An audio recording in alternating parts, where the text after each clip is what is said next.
Hey, everybody, welcome back. This is Doug O'Brien here, coming to you from my living room here in Ulster County, New York, upstate near the Hudson Valley, about 2 hours north of New York City. And I don't know where you are, but it's nice to have you here. And here because people ask questions. You can ask questions live. We are live, and you can put comments wherever your comment thing is for Facebook or for YouTube. We should be able to see them. If technology works, we can do this live. We can ask questions. But the reason I'm doing this extra little live thing is because people were asking questions. And so I've asked my friend Michelle to join me here today so she can sort of be the question asker. And we're going to do some referring to videos of classes gone by, of either demos I've done or explanations I've done of certain things, of how specifically it is that we do this. How do we actually integrate, these three things? How does Sleight of Mouth integrate with like an NLP pattern that you're just, doing an NLP pattern? It's not Sleight of Mouth. It's an NLP process, like a change personal history or, switch pattern or whatever, one of those typical NLP things. How does Sleight of Mouth fit in with that? How does hypnosis fit in with any of these things? How do you as a coach, how do you as a business person use hypnosis? You're not going to be hypnotizing people all the time when there's a sales situation or something. So how does this work as a coach? How are these essential coaching skills and how do they integrate together? And so those were a lot of the questions. Like, I don't know how I'm going to actually do this. Why do I need to have hypnosis? What's the point of that? So a lot of those questions came in the week since we did the live thing. So we're doing another live thing to answer some of those questions. And feel free, as I said, to put your questions in the chat. And if we can, get to them live, if this technology works, and I want to do it. I'm looking forward to doing it. So please put them in there.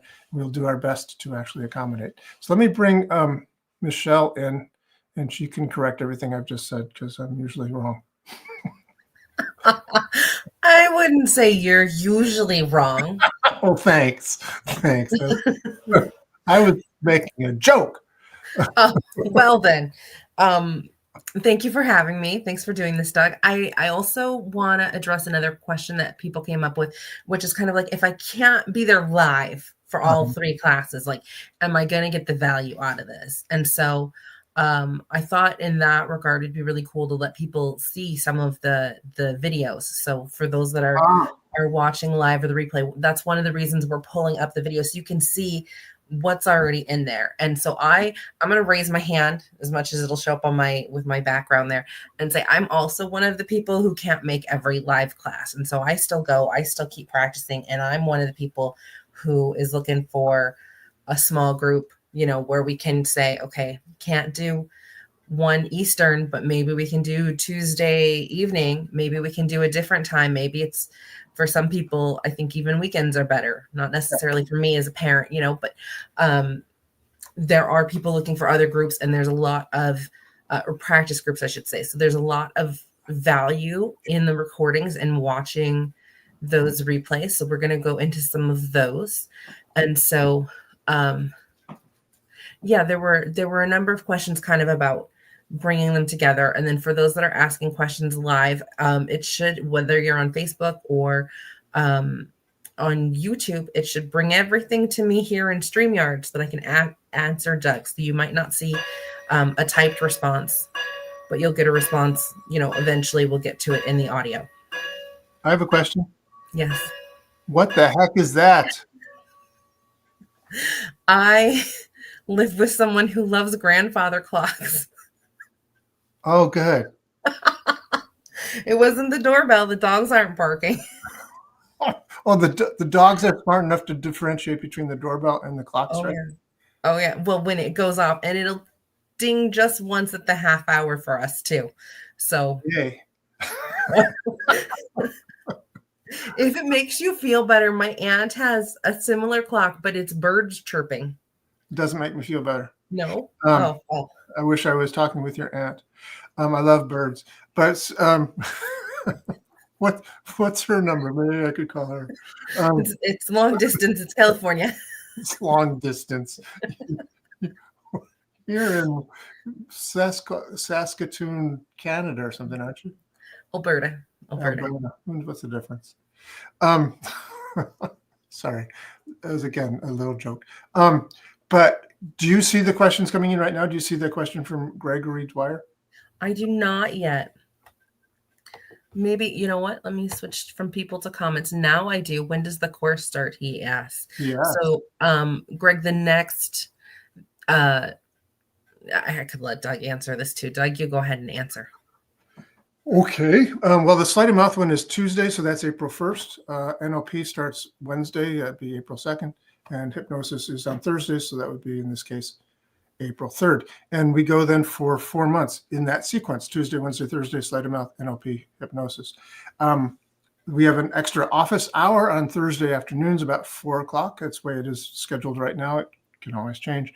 But that is a situation where I'm just here for you guys and answering any questions about either Sleight of Mouth, NLP, Hypnosis, or the weather, or any number of things. It's very informal. But let me just say this.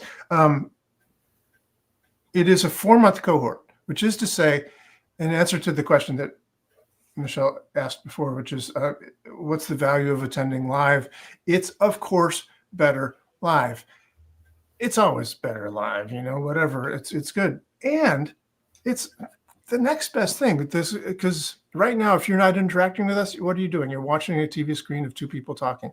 It's the same screen if you watched it an hour from now, or 2 hours from now, or 10 days from now, or 10 years from now. It's the same exact thing.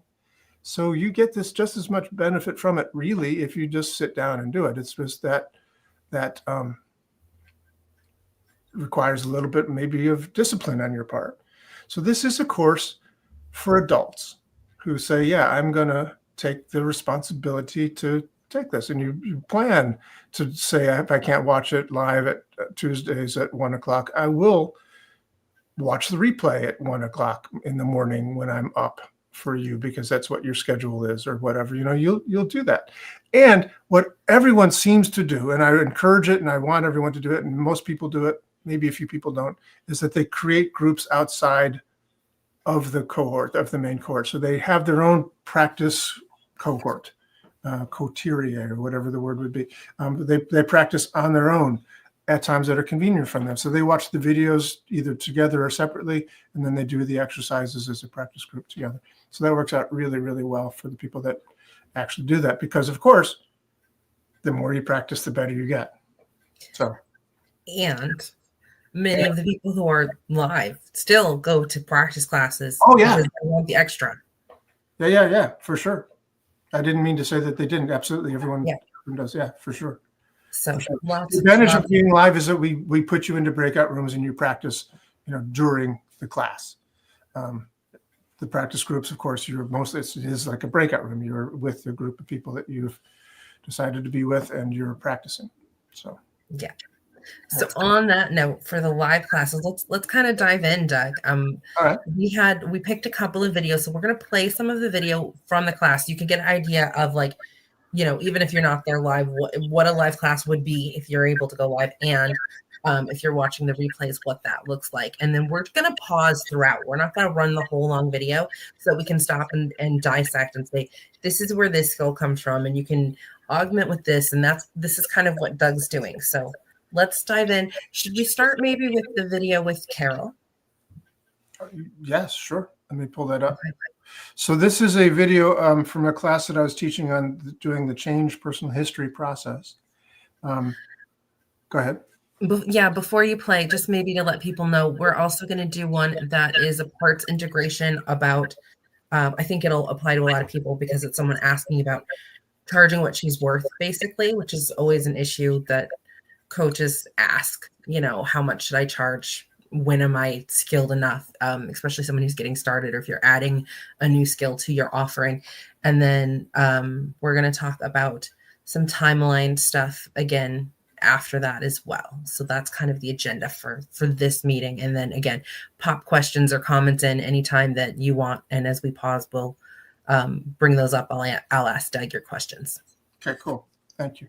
So so this is a class I was teaching, Change Personal History, which is one of the many possible NLP processes that are out there, but one of the ones that we cover in class. we were talking about essential coaching skills, and it's a four-month cohort. So we can't cover every NLP process that's ever been done. We try to make it so that you understand like the generative processes within NLP, so that by the end of it, you're making up your own processes. You're not just like following some recipe, but there are some sort of classic recipes that everyone really should know because they are so damn good. And one of them is the change personal history. So this is during the class that I was teaching it, we did a demo with one of the volunteers, a lovely woman named Carol. So this is queued up, I think, to that moment where I start doing the demo with Carol. So let's bring this up onto the stage and see if I'm right. And so where would you say? That's not the right one at all. Nope, that's not Carol. That's the one we'll be going to later today, though. That will be the beginning of our SOAR model. Stuff that keeps following you around is still, Okay, so shall I just play it for a while? Yeah. Okay, you can use your words. Okay. Yes. Okay. So I'll play it from here. Okay. This is Carol. keeping you buried all these years. Where do you think that like sort of started? It's cumulative. I know, but where did it start? Did it start With the war. With the war. So having to leave Belgium, I think that war, as much as I've worked on it, probably at a nonverbal level, still gets stuck. Yeah. Yeah. From coming out. It's stuck from coming out. Stuck from me coming out more and more. Okay. So it stops you from coming out more and more. Just out of curiosity, if you did come out more and more, what would that look like? Well, I'd be like you. I'd be really up and always feeling confident and knowing I am confident with all my knowledge, and be able to promote me in a way that's comfortable and give speeches and talking and feel like 30 years old or 40 or 50, because I didn't come alive till I'm really only 35 years old. That's how I feel.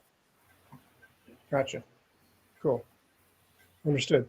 So, okay, good. So let's have you do this. Let's have you close your eyes, and I'd like you to float back over that history. So float up over your timeline and float back over that history to a time for you that feels like it would be a valid place for today to work on.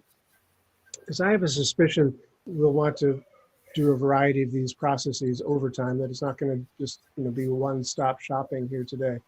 But let's find a place that seems to be very Significant. significant. Thank you. Yeah. Let me see. So if I could just stop it for a quick second here. I think it's useful to note that even though we're doing an NLP process, if you ask somebody to close their eyes and float up over their timeline and float back over their life like this, it's a pretty instantaneous trance induction, isn't it? I mean, people are, especially some people viscerally feel like they are doing that. They're stopping where they are. They're floating out of their body up over their timeline. So they, see it, they imagine it, they feel it. And then they viscerally feel like they're floating back in time over their lifetime, and they can see the different events of that's happening. So that's what she's doing. She's looking for a significant moment in time that, something went south for her, and we need to change that personal history. So that's what she's doing right here. So before you hit play, 2 other thoughts for you to comment on there. There was a phrase that you used, and then there were also some other words. So I'm going want to call out, like, because I have a suspicion, like I feel like that's kind of right in that neo-Ericksonian conversational hypnosis too, of kind of preceding an idea. So speak a little bit to that one. And then the other one was, she used the phrase, I'm coming out more and more. I certainly, listening to this, don't know what that means. And I'm going to guess that in the moment you didn't know what that means, but it's really significant words to her. So you said them back. So if you can speak to those 2. Sure. words. Yeah, absolutely. So speaking to the first one first, now in Ericksonian hypnosis, we like to be, the word is used as permissive a lot, but it's not really permissive. It's just that we don't want to necessarily put somebody into a thing. We don't want to impose our images or our stuff on another person. We want to elicit what they're picturing, what they're experiencing. We want to elicit their experience and have them come up with it themselves. So when I said I suspect it might be something that we'll do over time, it doesn't mean we're going to. Doesn't mean we will. Doesn't mean we're going, anything like that. Just it's opening that possibility, and she's free to say yes or no. She's free to say that because my suspicions are just guesses, and they're couched as such. And later, when she uses these words, we do a whole exercise in the NLP class. I've done it often in the hypnosis class also when I've taught them live. But basically, the idea is that I say a single word to people, to the whole class. I just have them close their eyes and make a little shtick out of it. And I say, okay, close your eyes. You're going to say a single word and see what pops up in your head.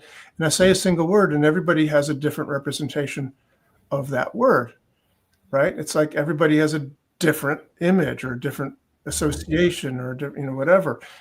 Everybody's different. And yet everybody thought to themselves, I understand what he said. Right? We all have different representation. Words mean so much to us. Words are shortcuts for so much in our experience. So when a person uses a whole sentence or a whole phrase, it's made up of lots of words, that each individual one is rich in his own experience inside their brain. So instead of paraphrasing it or using your words to describe their experience, if you use their own words back to them, it's richly meaningful to them. Mm-hmm. And you may not know what it means exactly, but they do. And that's the point. I just add to that, Doug, that you do that. You really push that for us in the Sleight of Mouth class as well, of making sure that we use their and not changing that. So she says you want to be more visible. Well, being visible isn't really what she's talking about, but we don't know that. That might be my version of it, mm-hmm. And that's exactly the thing. So it's something that is literally practiced in all three classes. And so such a powerful skill to have, to keep that language, precise to them, and then work on that eliciting their meaning. So cool. So let's go a little bit further with this. This is literally the first couple minutes of this 25-minute demo or whatever. So let's maybe go a little further and see what's happening. I hit play. You saw me do it. Well, I'm 10 or 11, and I want to go to the movies. And are you here in the United States? I'm here in the United States. I'm in Manhattan, and we live on the West Side. The Woody Allen movie was really made from my history. I live on the West Side, and we lived on 86th Street in Manhattan, and it was a nice neighborhood. And I wanted to have friends, but I wasn't allowed out because I wasn't allowed to have friends. And I wanted to go to the movies. And I remember I wanted to go to the movies as a normal thing. It's normal to go to the movies with friends on a Saturday. Well, number one, I can't go on a Saturday. And number two, I'm not allowed to go with my friends. Okay. So that's like a pattern of not being allowed to come out. Okay. Good. So let's go there. So you're 10 years old. What year is this approximately? 15. I have no idea. I can't go back that far. I don't know. Okay. And let's see. 19. I come here in 1942, I believe. 1942, and 12 and 42 is 42. I guess 1954, something like that. Great. So imagine that you're back there now, and you want to go to the movies, and you have these sort of clandestine friends. You have some friends, but your parents aren't saying you can do anything with them, but you know them from school or something. Right? Yeah.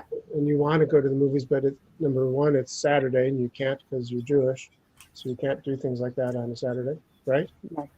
And also number two, you're not allowed to go without them anyway, even if it was Saturday or Thursday or Sunday or whatever. You're not allowed to go out. Not allowed to have friends. That's what? You're not allowed to have friends. Right. So what resources were you lacking then as that approximately 10, 12-year-old? girl? Resources, freedom. Okay. So Freedom today, was the key that was always not allowed. Freedom to Right. speak, freedom to have friends, freedom to go out, just no freedom. okay. So you have freedom now, right? Tremendous amount of freedom. Cool. Yeah. What's another resources that you didn't have back then that you do have now that if you had had them back then would have changed everything? Okay, I see my grandkids, how super smart they are with their cell phone and technology and able to, she's running my business, my granddaughter, with all the technology moving back and forth Wow. and able to run my business. I do the writing. Okay, so let me just stop this here in interest of time. So what we are doing here is we're eliciting from Carol some resources that she has now as an adult that she didn't have as a child. So in this change personal history process, what we try to do is elicit from the person, in this case, Carol, what resources as a child, when this memory took place as reality, what resources were lacking in her makeup of resources that would have changed everything if she had them. She responded a certain way because she did the best she could with the resources she had, but she just didn't have very many, which is, by the way, kind of the basis of NLP. In any circumstance, that people do the best they can with the resources they have. Our job is essentially as NLP practitioners is to help people get access to the resources they need to make the changes themselves. They always make the changes themselves ultimately. So in this particular case, we're looking for now 3 resources that she has as an adult that she didn't have back then. And then the idea is we're going to go back in time with those resources and change the personal history. That's where the name of this process comes from. So she's going to change the memory in her mind, because the point is really the past doesn't exist. It only exists in her mind, right? So any disempowering memories that she has that keeps her stuck, keeps them in the stuck position, that's just in her brain, right? That doesn't exist outside of her at all. So why carrying around stuff that isn't working for you? So we're going to change the representations in her brain by bringing resources to that memory, changing the memory. Then the memory will serve as a resource for her in the future rather than something that stops her. Right now, we're eliciting those resources, then we're going to anchor them. Go ahead. One thing I'd like you to expand on a little bit more, if people have noticed her body language, Doug said before when she was floating over her timeline that she was moving into trance, her eyes still haven't opened. So can you just speak a little bit to your intonation in keeping that trance going for her? My intonation back then when I was talking. Yeah, that smooth tempo, even volume, those sort of things like that. Well, it's interesting that I don't think my tempo, if you listen to the way I'm talking right now and the way I was talking back then, it's not going to be that different, because this isn't a deep trance experience. Right. So what I'm doing right now is she is in a trance, but not a deep trance. She can open her eyes at any moment and go get a cup of coffee if she wanted to. She's there. She's just also in a light trance where she's really able to visualize these things, really able to remember what it was like when she was 12 years old back then in 1952 or whatever year she said it was. She can really be there. She can really, feel the emotions of, like, they won't even let me go out and have friends. She can really feel that. But she's not in a deep trance. So my tonality isn't going to be particularly different. When I do a trance induction, when we're trying to do, a deeper trance, then the voice changes more significantly. It gets more measured and more of a relaxed, easy tone with a kind of more measured and relaxed pacing. And I'll always emphasize certain words. And I'll emphasize certain words in a certain way that will stand out for the client. But I'm not doing that with her right now. I do that a little bit later if I recall correctly, but it has been a while. I might not in this particular. I usually do mix them together quite a bit, but let's see what happens. So I'm going to go forward a little bit, if that's okay, from the accessing the resources to when we start anchoring them. Okay. Because that's a significant piece of NLP, which some people may not know about. Like, what is an anchor? Let's just see if we can figure it out. Okay, good.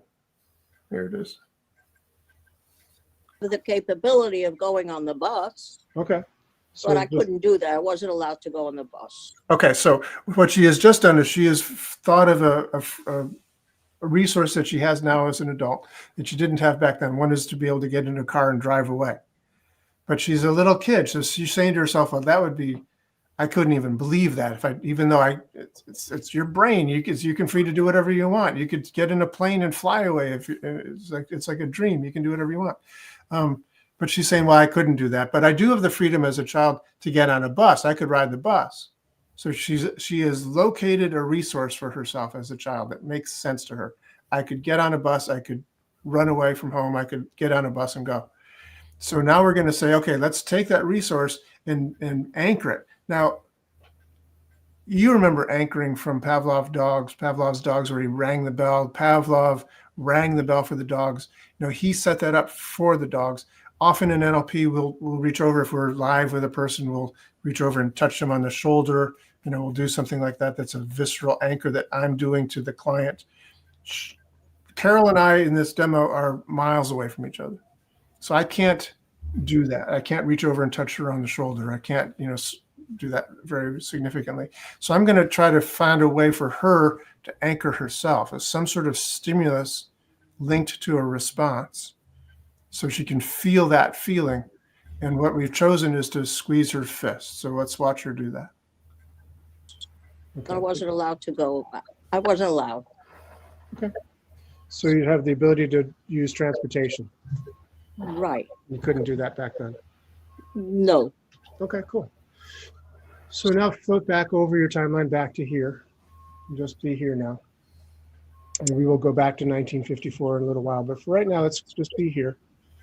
Okay. And I want you to just pay attention to right here, right now. Feel your feet on the floor and be here in this present moment. Right?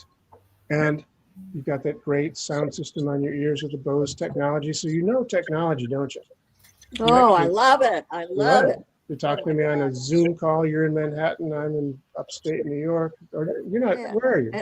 And actually, all these things happen just when I'm here with the new technology. And my family was teaching me how to do the Zoom and the this and the that, and everything. Because you're not in New York City. Where are you?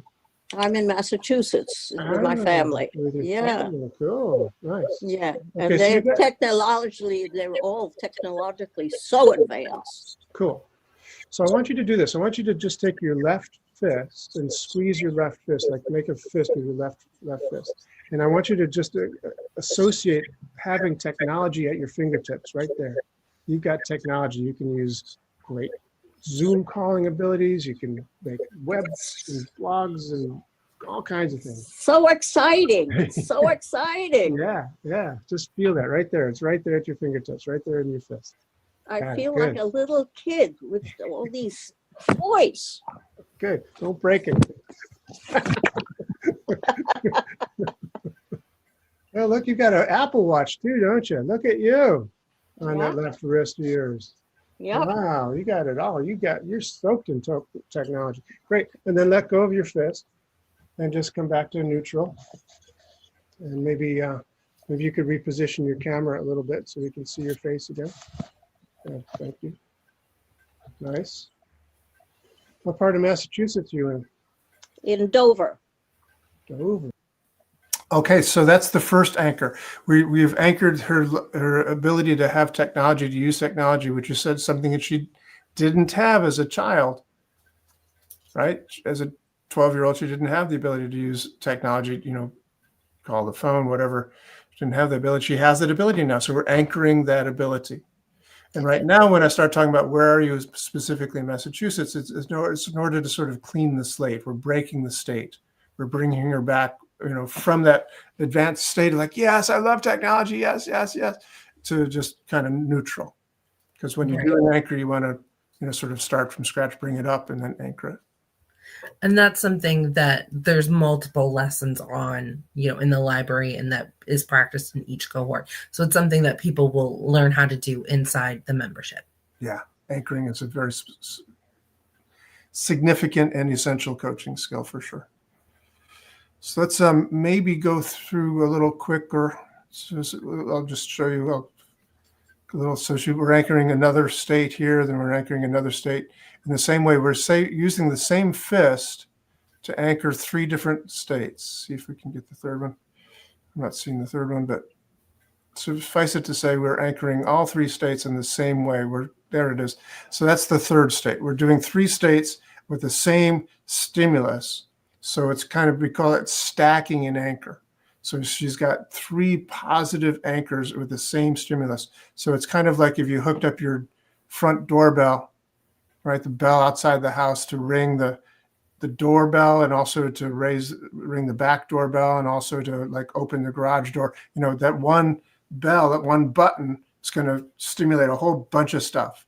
So for her, this one stimulus of squeezing her fist is going to bring up a bunch of resources. And then what we do, let's see what happens next. Cool. And let go of your fist now. And just relax for a moment. Good. And just for the fun of it, squeeze your fist and see how that feels when you just squeeze your fist. What kind of feelings do you get when you squeeze your fist? It's amazing. It's really amazing. So we're just testing the anchor here. So we sort of let it go, and then, you know, without talking about any of the things we use to elicit the feeling that we anchored to the fist. Now we're just squeezing the fist and see if we get the feelings back. Because that's the point to the anchor, that this bell ringing brings up the dog salivating without them having to be dog food around for the dogs. You know, this feeling of, you know, I love technology. That feeling gets elicited just by squeezing the fist. All these resources get elicited, just be brought up just by squeezing the fist. And she's saying, yeah, it's amazing that I'm feeling these feelings just by doing this. So we've successfully anchored those resources to this fist squeezing anchor. Okay, so let's go see what happens, what we do with this now. Tell us what You know, I can feel this sense of intense freedom inside my cells up to my legs. Yeah. It's really interesting. And freedom and technology and ability to transport. It's all right. Yeah, there. all that is so representational of freedom. I can't even, wow. Cool. So now Wow, how would I have felt when I was 10 and had the ability to do any of these things? That's a really great question. Let's go find out. So I want you to float up over your timeline now. Keep firing off that anchor. Keep firing, squeezing your fist, and float back in time to when you're 10 years old. And now it's 1954, and you're squeezing your 10-year-old fist, or 12 years old, whatever it is. You're there, you're squeezing your fist, and you're feeling that feeling of freedom. And your parents, those Orthodox parents who are doing the best they can with the resources they have, said, no, little Carol, you cannot go to the movies with your friends. You cannot go out. It's a Saturday, after all. We don't even want you associating with those girls. Right. What do you do in spite of that? With these resources that you now have with you, that you have the ability to have freedom, the ability to use technology, whichever it was back then in 1954, you have the ability to use it. You're good So at what? I could sneak out. You could sneak out. So Yeah. go ahead and do that. See yourself sneaking out. Sneaking out. I love it. Yeah. See yourself sneaking out. Be in your body doing that now. Wait a minute. When am I sneaking out to do this? Middle They're all afternoon, around. They're yes, on around. Saturday. They're going to lunch, and I'm going to the bathroom. And instead Great. of going to the bathroom, I'm leaving the house. Cool. And I go run down the stairs and then go into the elevator. We lived on the 10th floor. Go into the elevator on the 9th floor. So if anyone comes out, I'm no longer there. Ever. And now I go downstairs and I run around the corner to get to Riverside so they don't catch me. If I stayed on 86th Street, they'd catch me. Right. If I may just say, so the change, was that your clock again, Michelle? It was. Good timing. So, is it noon? The next half hour going to be I am noon? so sorry. Would you like me to mute for that one? That would be awesome. Yes, by all means. When it gets to be noon in Alberta, Canada, mute yourself, please, Michelle. Yeah. But anyway, so what was I saying? Gosh darn it. Pat interrupts. Darn, Pat interrupts. I was saying that Carol is right now reliving that experience in a very new way. And we know she's really doing it because she's describing not just like I ran outside and observed, and she's not just playing along. She said, and I had to go around the corner to Riverside because if they stayed on 86, then they would have seen me. So she's like, she knows exactly where she is, you know, not just like New York, whatever. She's on the corner of 86th and Riverside, and she's running around the corner to do this. So she is reliving this past experience in a brand new way. Right? She's doing exactly what we want to have be happening here. So she's changing her personal history, and she's having a whale of a time. She's having fun instead of like saying that sucked. That was the worst thing in my life. Right? This is like, oh my God, this is great. So let's just watch a little bit more of this. But if I go around the corner and I meet my friend and we go to Lowe's on 83rd Street on Broadway, and then I have to plan on having my money from my allowance. Okay. Which if I planned this, I could have planned it instead of, you know, if I had my iPhone, I would have $10 in my iPhone always. Let's pretend it's 1954, but you've got your iPhone with you anyway. Yeah, I have my iPhone, and I sneaked it. Miraculously, in 1954, they will take PayPal. They will take Venmo at the movie theater in 1954. They have no idea what that means. Oh, they can take Venmo. You're right. Sure, So I don't even need my money. Apple Pay, you know, they'll do it all. Just Yeah. go in. What movie are you seeing? Do you remember?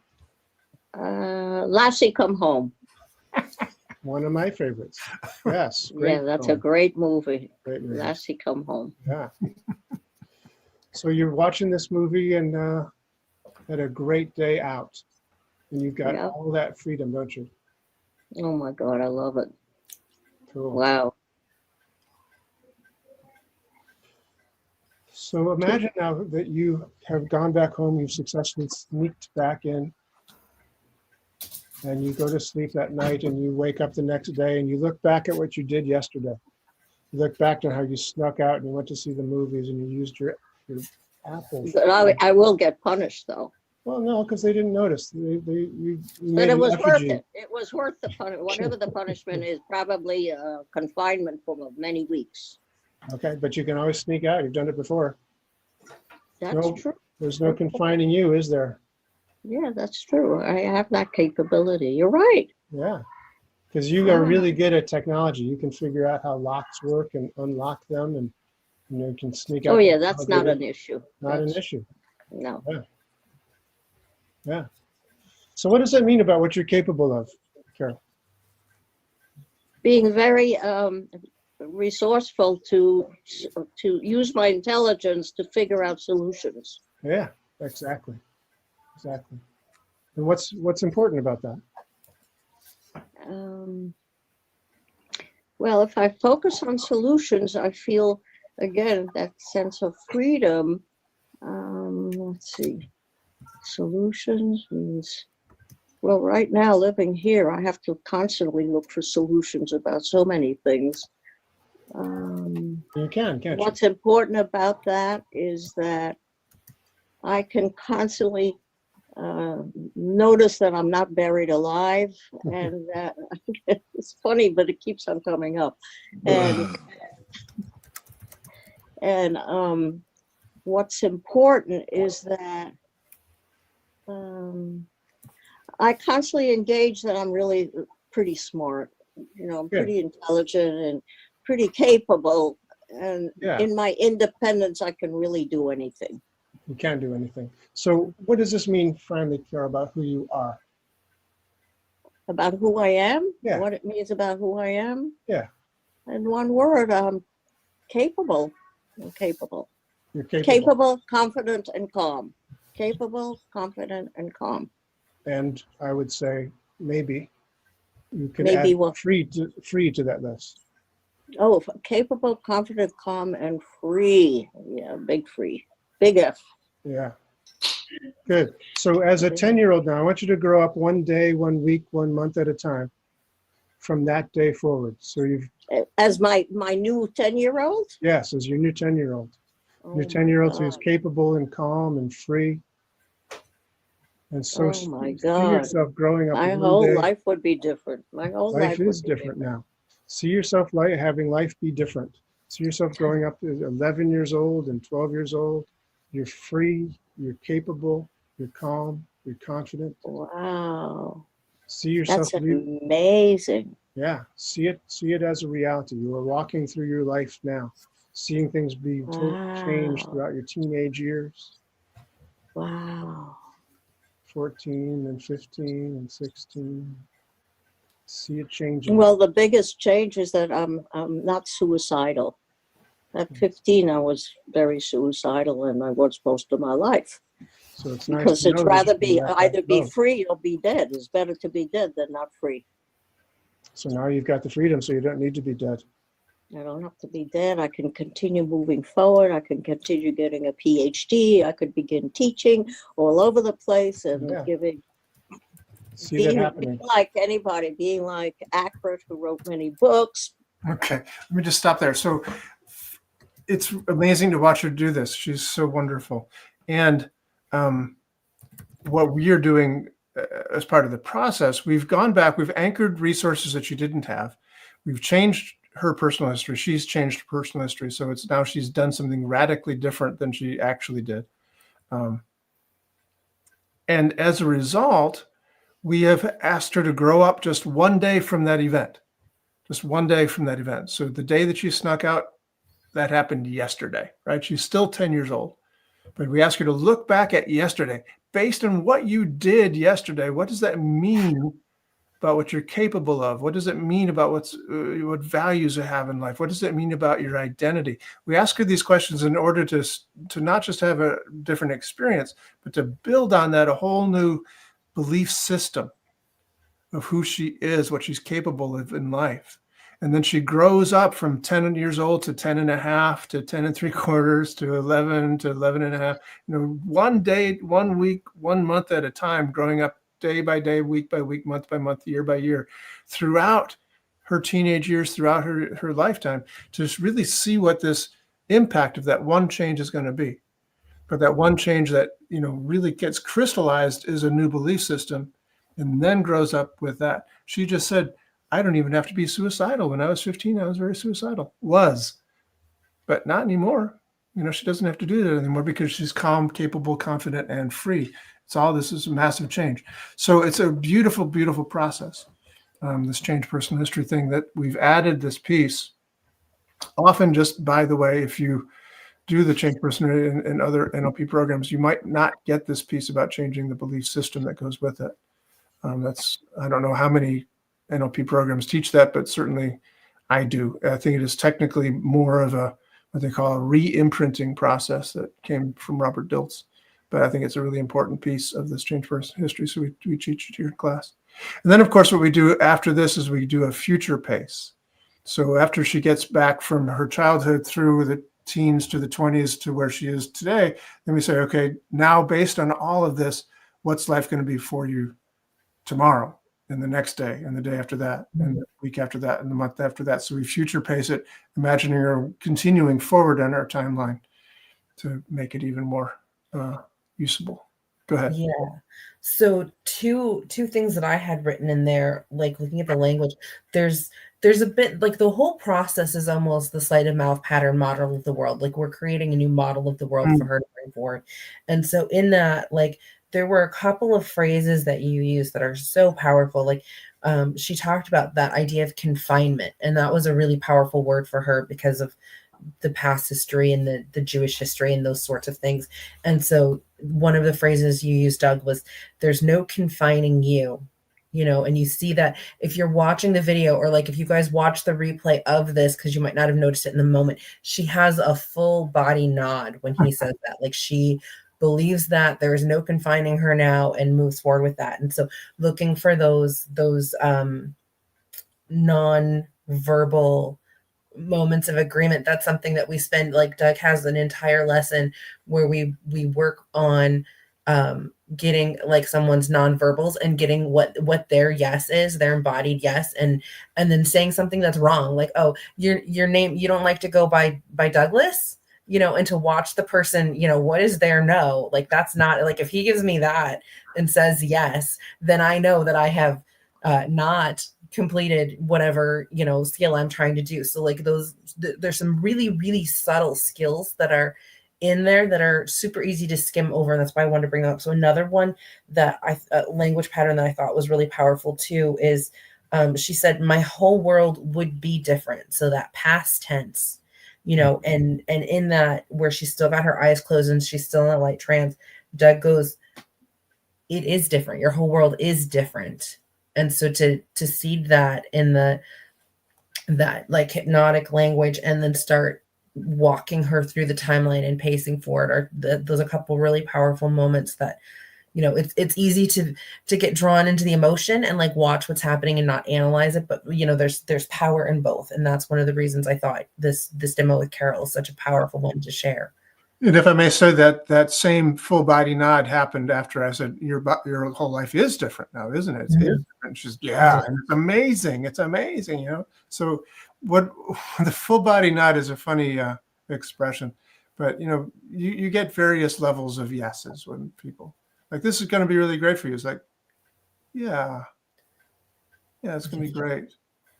It's like that person is not convinced. They are not convinced. It's going to be really great for you, isn't it? It's like, yeah, that person is totally not convinced at all. But if you get, like a full actual nod, it's like, this is going to be great for you, isn't it? It's like, yeah, it's going to be great. It's good. But if you get the full body nod, it's right. Like, this is going to be great for you. It's like, yes, they're davening by the holy wall. It's a real yes. I mean, their body's involved in this. They are fully engaged, fully enthusiastic about this change. Yeah, it's such a powerful thing to notice, because there are people who will say yes to something to avoid conflict. Like, they don't really intend, they don't really believe, but they don't want to feel pressured, or they don't want to go deeper in it in the moment, or there's something else going on. And so to know the difference, to be able to recognize that difference and work, like when we're in a counseling session, if you will, or a coaching session is probably the better phrase for that. There's kind of an implied consent of, this person wants help. They want your feedback. They want your expertise. And so when you notice that, and you can go, hang on a minute, let's dive a little bit deeper.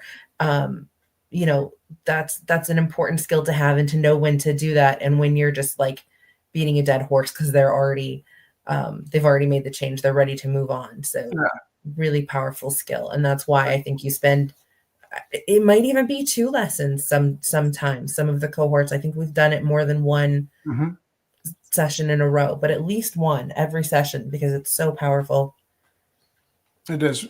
And I just want to point something out to you, that you just used an expression that was probably very meaningful to people like 100 years ago. Beating a dead horse. I mean, that's a weird expression to be using in 2025. But okay, we'll go for it. But just saying. 100 years ago, that'd have been meaningful, very meaningful. Carol would have appreciated it. But seriously now, folks, one of the beautiful things about this cohort, I would just want to take a little moment here to do a little commercial. And Michelle, if you could put into the chat the link.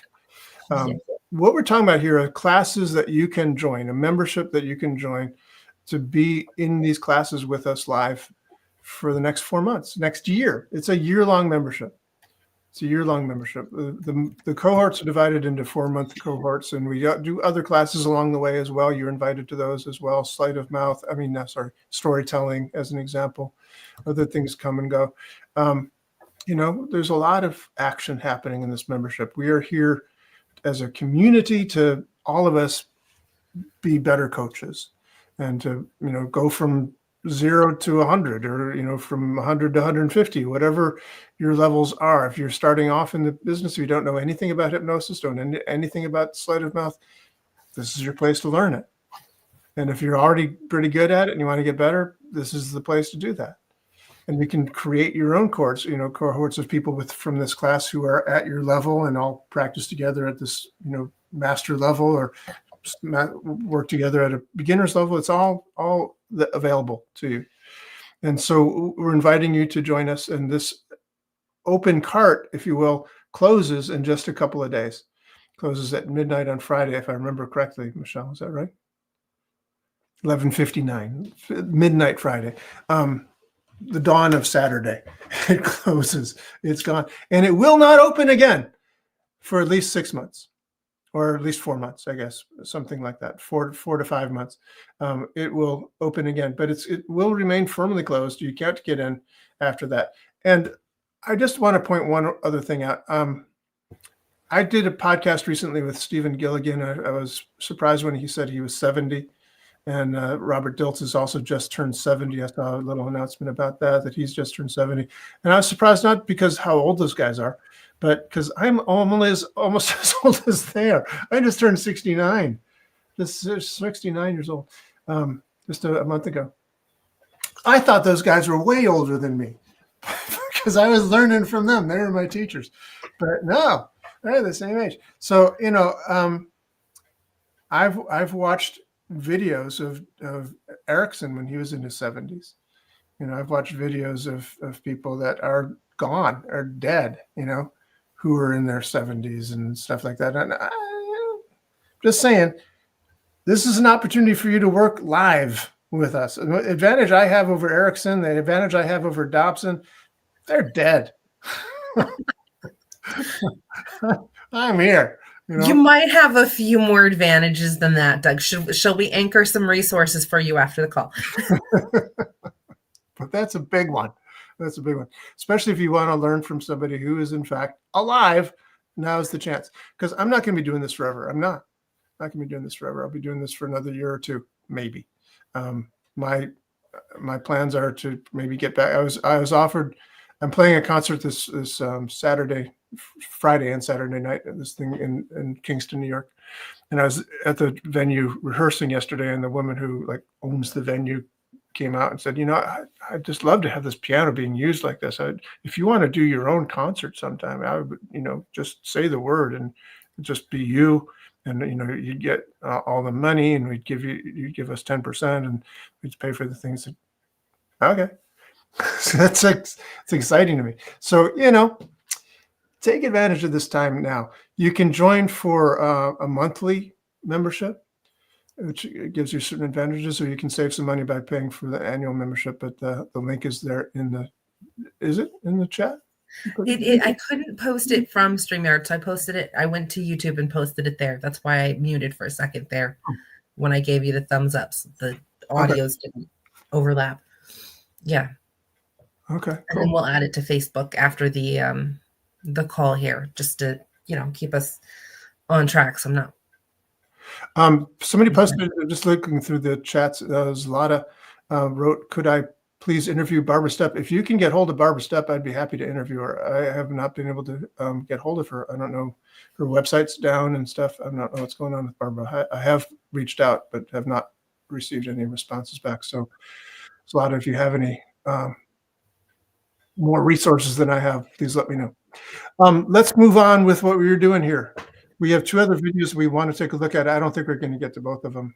I think, let's take 1 minute here and just kind of talk about how the SOAR model applies to what we just did, and then say we won't play that video. So the SOAR model was kind of taking the resources, anchoring them, and it gives you like a physical layout as a coach to say, what resources do we need? How are we going to move them to the future? And so that's kind of what Doug was doing a lot of in the Change Personal History. So that'll be, it's there for whoever joins the membership. They can go watch that and have that laid out. So that's probably the easiest one to say, sorry, we didn't get that far today. We wanted to dive into the nuances of this for you. Well, let's at least show them what they're missing. Let's okay. Let's do a little. I'll play 5 minutes or something of that SOAR model video, just so you guys know what it is that we're talking about here. Because Michelle's talking about everybody knows what the SOAR model is. No, they don't. No, we just kind of talked. Well, we did a brief version of it with the Carol video. It's kind of the similar Quadrants, 9 squares. So what you do is you have your client or whoever it is, maybe it's you, start off in the center square. And you tell the person or you tell yourself. So just by the way, this tic-tac-toe board here is a quadrant of spaces that you draw on the floor. You might not even draw it on the floor. You imagine it on the floor. So if I was to be doing it live with myself, right, I could say, okay, I'm standing in the center square of this quadrant. And if I step in front, I'm in the center front square. If I move back, I'm back in the center square. If I move way to the way back, I'm back in the center back square. I can step up into the middle. I can step over into the right square. I can step in the middle. I can step over in the left square. So there's this checkerboard thing, this tic-tac-toe board on the ground, right? So this representation that you're seeing on the screen there is going to be on the floor, and the person literally moves around. One of the things that's cool about neuro-linguistic programming is it recognizes that the neuro part of your brain isn't just thought processes. You know, the body is part of this, right? Your whole body is part of it. So when you move your body from one place to another, there's a like neurological shift that happens. If I say this is my past and this is my present and this is my future, we can do a whole like really interesting therapeutic experience by having a person move like this, right? Moving along their timeline or stepping out of their timeline and looking at their timeline from the side. It's a lot of really cool things you can do physiologically with a sort of setup like this. So that's what we're looking at here. Just wanted to say that. Let's go back. That's not it. That's it. Okay, go ahead. If this is the present time, you are standing in the present moment. And you can go forward and you can be in your future, or you can go backwards and be in your past. So yes, folks, this is future, this is present, and this is past.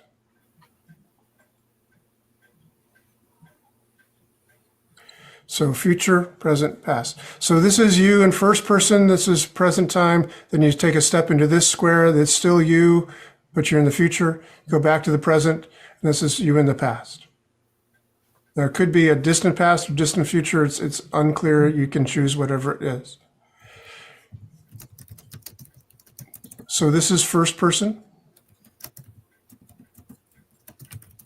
And this is second person.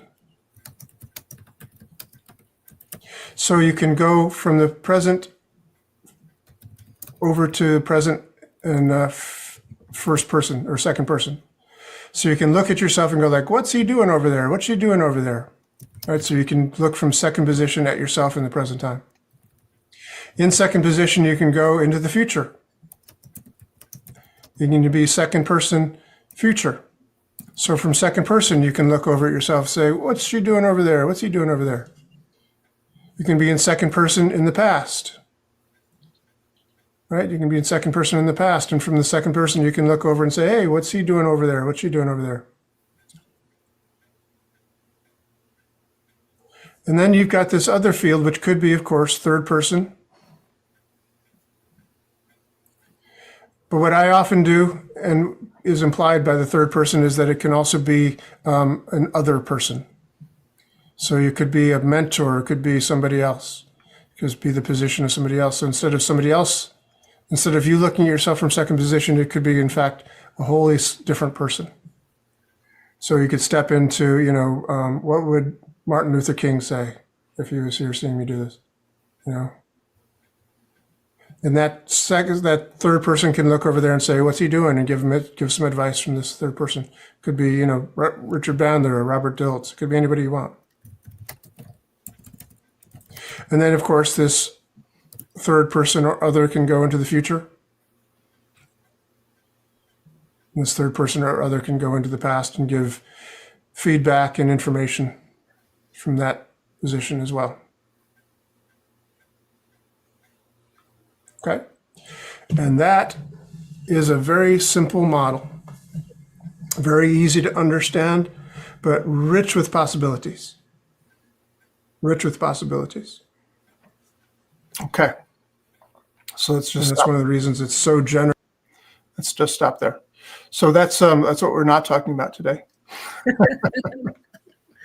Right. We did that in a thing. But what is it you want to look at? You want to look at the Yeah, there was it integration of parts, I think, to another NLP process. And it was someone talking about hypnosis. So yeah, let's bring that one up. Okay. Talking about really charging for hypnosis and changing to it. So I think, a lot of people watching might have similar experiences. So the demo was of a woman who doesn't charge enough for her NLP hypnosis practice. Mm-hmm. So we're going to see if we can find out if there's a conflict in her parts. Okay, I remember. I'll bring up the video here. Okay. What do I want to work on? So obviously this is just yesterday. I look exactly like that still. That shirt's so familiar, Doug. I am going to mute here for a couple minutes just because the clock will go. Yes, quick. Mute. Yeah. Okay, we'll watch the video while your grandfather clocking in Alberta, Canada. It's noon there. So her grandfather clock is about to strike 12. We will ignore that. All right. Finally doing hypnosis instead of just being a student. Just finally get out and do it. Oh, how long have you been a student? 3 years. Might be time. You think? What's holding you back? Oh, the money piece. What to charge. We've worked on this before. It's that whole not worthy, I don't know enough. Okay. I have no problem charging for massage because I have that 30-year background and now that's going by the wayside, it looks like. So what's next? Okay, let's do, we've worked on this before. It's just that block of, I don't know enough, what if? Okay, good. So that sounds like this will work well for this process. So I'm assuming that, 3 years of study of hypnosis. Off and on. You actually do know quite a bit. I mean, I know people that literally, this is true, took a one single weekend seminar, walked out of the seminar with a certificate in their hand, and then went off and started doing hypnosis with people. That was the way I was taught, read a script, and I just thought that was not enough. Right. It isn't enough. And yet you've done way, way, way more than that. So on one hand, I'm suspecting, you could be charging money for this, couldn't you? Yep. You're doing effective work, your stuff. And I'm doing it subtly with my, with my massage clients, or not so much massage clients, but I have one client that I'm not covertly doing hypnosis, but she's definitely sleeping through the night when I'm working overnights. It's, you will have a great night's sleep, and boom, she's out. Boom, yeah. Boom, she's out. Oh no, I can't be hypnotized. So it does work. I mean, that whole Sleight of Mouth, that was great. That really helped me with getting her to sleep through the night. Great. Good. So on one hand, that you can be charging. On the other hand, that part of you that thinks you're not worthy? It's not worthy. It's just, what do you charge and how? Before you said not worthy, is that? Well, not worthy enough for how much, it's kind of like, how do you set the price? I mean, I know that I'm always appalled at people coming right out of school, massage-wise. Again, that's my background. They come out and they're charging just as much as me, because they're getting paid the same. I don't know. It's getting back into this, what's enough and how much confidence I have in the whole process. Well, listen, I am not the kind of person who likes to put words in people's mouths. Go. But it sounds to me like there's a feeling of like you're not worthy to charge as much as you would want to charge for doing hypnosis. You've been doing it for 3 years, you get good results, but can you really charge $100? Can you really that's what it comes up to. Yeah, because you're not really qualified yet to be charging the kind of money you need to charge to make it worth doing. Okay, I'll go with that. That sounds pretty good. Okay. Pretty good. That sounds all right. I'll go with that. Okay. So are we seeing a full body nod here? I'm not quite seeing a full body nod. So Right. it's pretty good. It's pretty good. So let's see if I am able to get a bigger yes. So let's go with it for argument's sake. Good. I guess not. But her good was good. Her nod right there was a nice nod when she said, good, let's go forward. You can adjust on the fly as you need to, yes. So on one hand, and on the other hand. So on the one hand, there's a part of you that knows you're very good. You've been doing it for 3 years. I've done my fair amount. When I taught massage, we had the students go and give away 100, or they had to do so much in clinic. So when I first got out, I did 100 free ones. I got really good at it. It was no big deal. And then it went, well, how much can I charge for it? Because people were used to getting it free. Right? Yeah, when I first did it. Very good. So you've done 100. At least. Wow, that's huge. I gave it away. It was just, hey, I tried this new thing. Can I try this? I'm practicing for clinic. People were used to me asking for my students to be in clinic. Let me just stop you there. And on that hand, that left hand of yours, yeah, what does that part look like? The one who's confident, the one who knows what's going on. What does she look like? Oh, she knows what she's doing. She's just describe her to me visually. She pretty much knows what to say and what to. I love this section because she just keeps staying in her kind of auditory kinesthetic part. And I'm saying, yeah, what's it look like? What does it? Well, she looks confident. It's like, she look confident. It's funny because I really have to sort of make her visualize, and I use a metaphor in the moment. That's cute. You do? How do you know that from what you can see? Is she tall? Is she big, round? No, she just walks in with a confidence about her that she knows exactly what's going on. She probably has to listen a little bit more. So what does confidence look like when you see it in her? How could you it's her demeanor. She walks in and, hi, how can I help you? If you were to describe her visually, what does she look like? If you were to do a sketch artist thing, is she tall? Is she round? No, she's tall. She's confident. She's got a little bit of gray hair, and she has some wisdom about her. It's like she's done her homework. Right. And again, visually, does she have a mustache? No. Wearing high heels? No, she's very well dressed. In what way? Nice suits, nice, professionally dressed.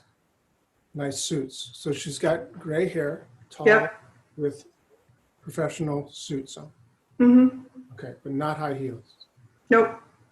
Flats, comfortable shoes. Comfortable shoes. Great. Much makeup? Yeah, light makeup, just basic. Okay. And she looks real confident. Yep. And how old is she? She's 50, 60. She's got some wisdom, but she's not some young kid. Okay, good. Okay, that's just kind of funny. So we have to do the same thing with the other hand, then we get the other part on the other hand. So the point to this process, again, is that a real essential NLP presupposition is that there are no bad parts of people, right? All of our parts are positive. Every behavior, every part of us has a positive intention. It wants what's best for us. We just need to be able to find a way to integrate that if there are conflicts going on with parts, like one part wants this, one part wants that, so we're not getting anywhere. How do we get these parts to, cooperate with each other? So that's kind of the process here. So we have to, first of all, identify who the parts are and get a really solid sense of them visually, auditorily, kinesthetically, get a solid sense of this part as an entity unto itself. Right, so that we've done that with one hand, we're just going to do it with the other hand here. But Michelle, this was your idea. What is it that you want to see within this process? Well, if people watch back what we've already covered, there's the eye axis cues in the beginning. She goes, and she's thinking, and her eyes are going. They actually go up into the right. Mine went up into the left because I'm processing what I saw a minute ago. And then she, when she talks about we've done this before, you'll watch her eyes go up into the other side. So people, if you just scroll back a couple minutes, if you're watching the replay, you can see that in her. Also like your pacing where you're keeping that visual pacing.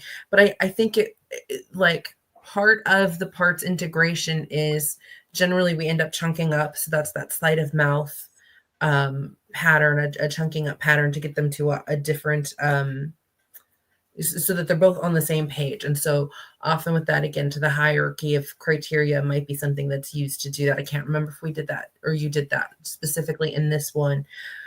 But I also thought, and you'll see too, like when there's a doubt, she kind of pulls her lip over her teeth. The kids are having lunch, so the dogs are very excited to hear them outside. And then also right after you said, can we get that full body nod? As she got that part, you see her just nod and nod and nod, and she nods for a good probably 10 or 15 seconds. And that is, she did that earlier on too. So that's her full body nod. So for people to kind of pick those things up and then to understand how we bring that sleight of mouth into our NLP process and can bring in the conversation hypnosis, that was the goal. Cool. So is there a particular part of the video you want to see? Should we go forward from here? Yeah, maybe we go forward a little bit. Is she starting to integrate them? Because that's going to be that like chunking up and kind of the powerful moment for people. Okay, so I'll skip forward a little bit and see what happens there. Just get out there and do it. She wants you to succeed, get out there and do the why. What's good about that? Okay, so in this part of the process, we have got the two parts elicited. Now we're trying to find out the intentions behind each part. So each of the two different parts that she has have intentions that they want for her, right? So these parts are separate, but they're working for her and they have intentions for her, right? So they both have positive intentions. We're trying to find out what those are. And that goes right back to our sleight of mouth. And so that's one of our intention patterns that we spend time on in Doug's sleight of mouth class. And also that the intention is positive. Like it's always, it's not, the intention might be to keep someone safe, but it's never to like, the intention isn't to cause harm. Right. In something like this. Yeah. So again, that's something Doug really pushes in the sleight of mouth is, when we're putting an intention, when we're using that pattern with somebody, that we are always giving them a positive intention. Yeah. Well, finding out what their positive intention is, because it is true that there are things that get in our way sometimes that we think, oh God, if I could just stop sabotaging myself, or if I could just get out of my way, if I get rid of that stupid part that stops me. There's things that we feel like if we could get rid of that bad part, then the idea here is that there are no bad parts. There are parts that maybe are a little out of date and need to be updated. And the point here is that we can update them. We can say, hey, I know your intention is to keep, Michelle safe or whatever, but she can be safe in other ways. You don't have to keep doing what you've been doing. We can get that safety. We can keep her safe, and she can have the safety of numbers, of earning money. Like this woman is going to earn more money as a hypnotherapist who can charge appropriately, so that'll help her be safe by having more money. It's risky.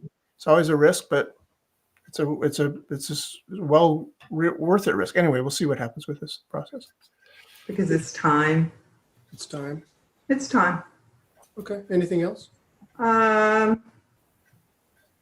it's just time.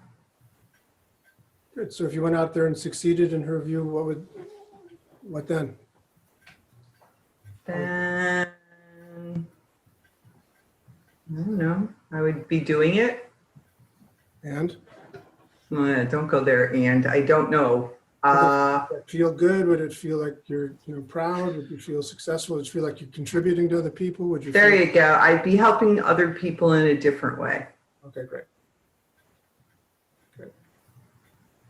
Good. Thank you. So ask that part on your left hand. Yeah.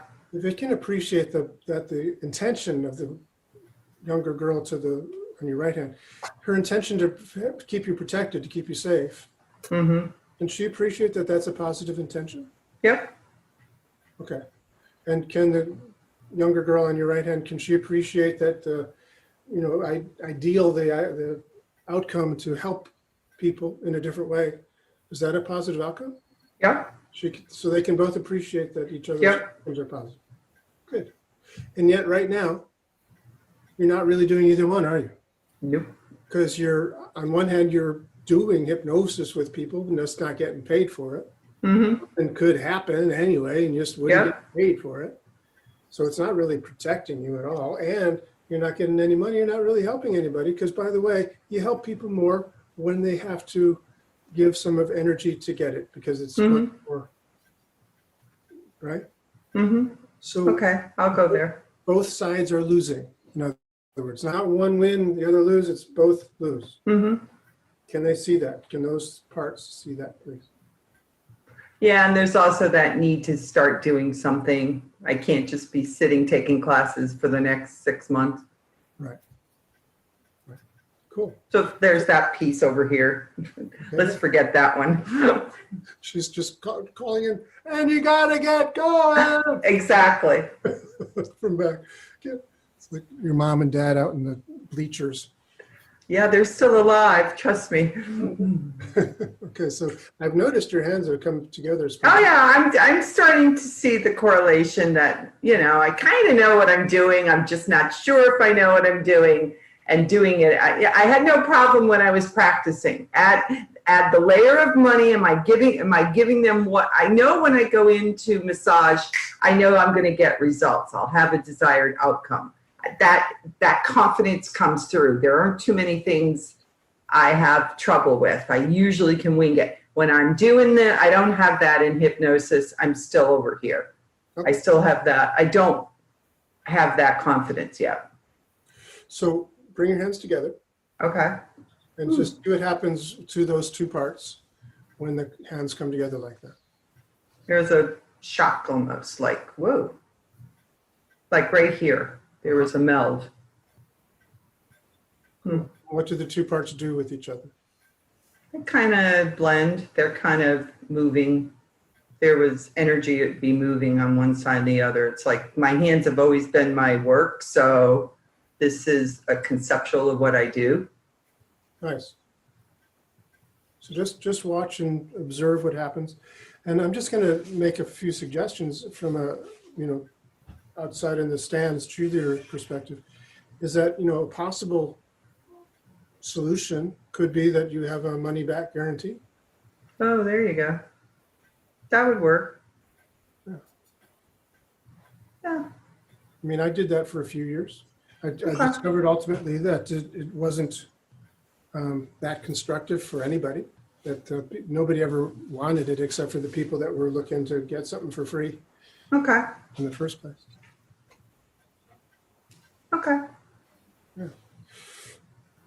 So does that change anything with the two energies in your hands?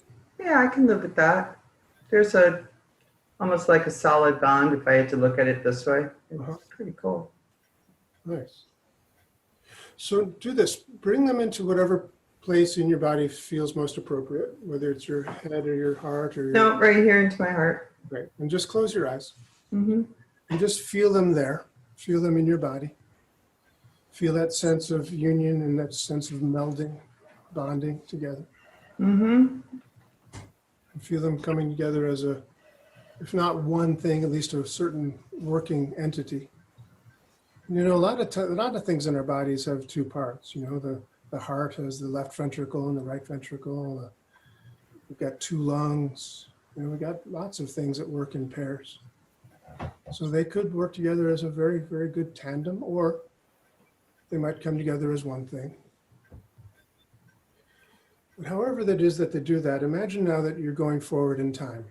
See yourself even as soon as tomorrow, waking up with a completely different energy about how you can charge money for hypnosis and how that helps you and it helps your clients.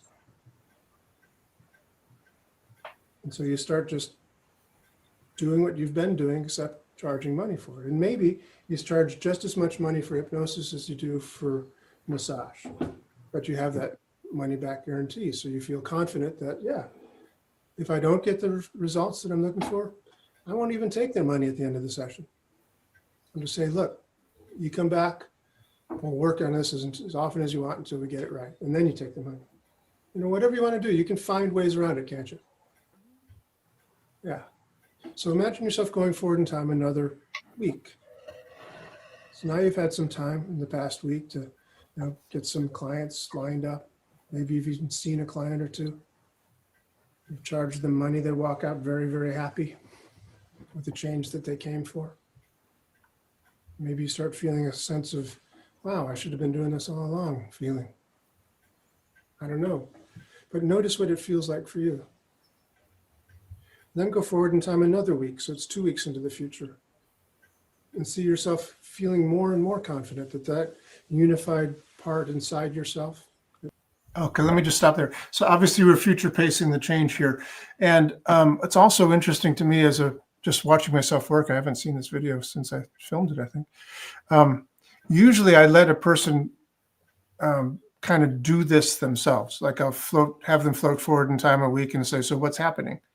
And they'll tell me some things that are happening. And I think for the interest of time in this demo, since she wasn't officially a client who came to me for a particular problem, since I was doing a demo of how this process worked, people were about to go into breakout rooms and practice it with each other.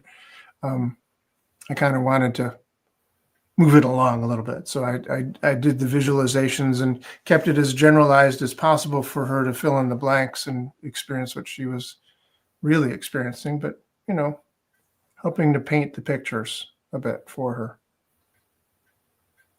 What comments do you have about that, Michelle?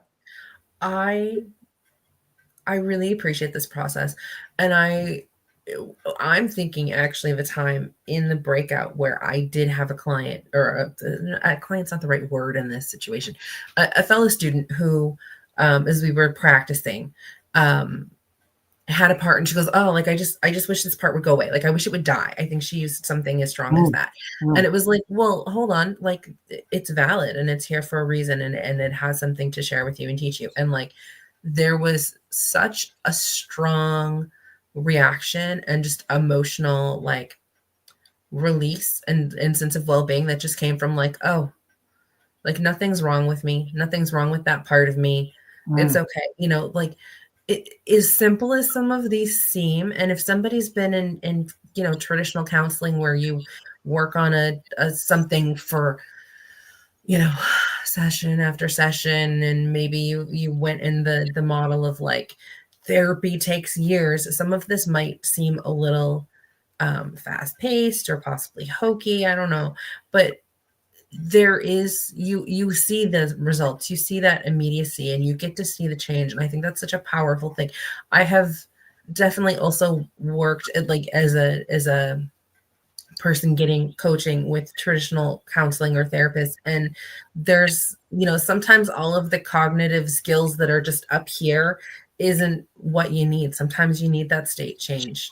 And so I really appreciate that about NLP and about hypnosis, because hypnosis is one of those things that, once you've moved into trance, it's such a relaxing thing. You can't not be in a different state at the end of trance than you were, prior to entering. And so I think that regardless of what history someone is coming in with, whether they're new to NLP or hypnosis or both, that this is a really powerful set of tools, whether they've got like that classic coaching therapy or a degree in psychology or something, or some history in NLP, but they want to take it deeper. I've found immense value in this. And as I had said, when we talked last week, Monday, I have taken NLP training. Actually, I think there were 2 NLP coaches, like specifically, and someone who focused more on the Sleight of Mouth hypnosis. So, I mean, a number of different teachers, and still every time I show up for class and take it deeper, there's something that I learned from you, Doug. So I really appreciate you. I'm looking forward to, classes starting next week. And that's what I wanted to say. Is there anything you can add? Only that, yeah, classes do start next week. And you know what, let me see if I can put the link into the. Maybe it'll let you when it didn't let me. So yeah, I think so. Is it working? Yeah. So that link that I just put into the chat is how you can sign up for this membership. And I hope that you will join us. So getting back for a moment to this process that we were just doing, and the idea of using hypnosis within it. You did not see any formal hypnosis today. And part of the reason I think it's really important to do kind of a neo-Ericksonian hypnosis is that these were hypnosis-informed processes, if you will. That Erickson came from an understanding that we live in a state of trance. We're in trance now. You are in a trance right now. I am in a trance right now. We have our own, trances of this is reality trance. There's these trances. So that learning that is a reality and how to, speak in a way that, is consistent with the trance that they're in, but gently guides to another opportunity within the trance or shifting of the subtle thing. It can be subtle. It can be really sort of a subtle shift, a changing of a word. We said how rich words are. You can have people adopt another word of describing something. It's a pretty powerful thing to do that. So yeah, it's really powerful trio of stuff, the NLP with the Sleight of Mouth, with the neo-Erickson hypnosis. It's a powerful, powerful trio to be the best coach you can be. I was having breakfast with a friend of mine who was describing to me, he said, I go to these hypnosis conferences, and he does. He goes to a lot of hypnosis conferences, and he said, more and more I'm seeing that people are really focusing on how to be a successful coach, how to be a successful hypnotist, how make money, how to get a high ticket. People signing it as a high ticket offer. It's like it's about money, money, money. So people don't teach about how to be a great coach anymore. I'm like, I do. And it's probably, we do these launches a couple times a year, and I hire Michelle to help me because I suck at marketing, basically. Because my focus is on being the best coach you can be. I really think I think that, the old saying, do what you love and money will follow. It's not true. Really. It has truth to it, but the money might not be following at a great distance sometimes.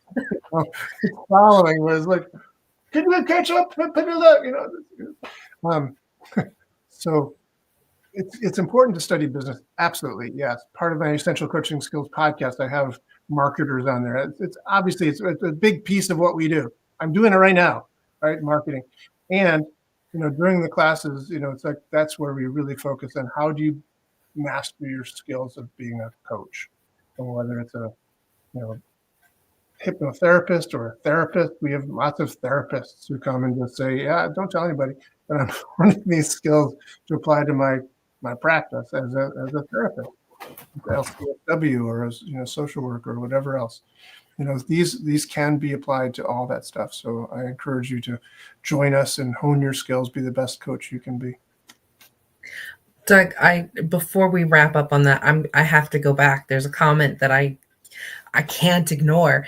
And I know that the comments lag. So it was probably, sent in a minute or two ago before we kind of moved on from this. But somebody said, some parts just need to be sent on vacation for away. They just need to go away and go on vacation. And so in the beginning of the NLP class, one of the things that you'll learn is presuppositions. And so part of that process, it's a series of beliefs that Doug really emphasizes maybe they're not true, but they're helpful to believe, and so one of those is that we don't want to dismiss this part, that it does have a positive intention. And so if you're sending it away on vacation, it's kind of in the other room still screaming at you.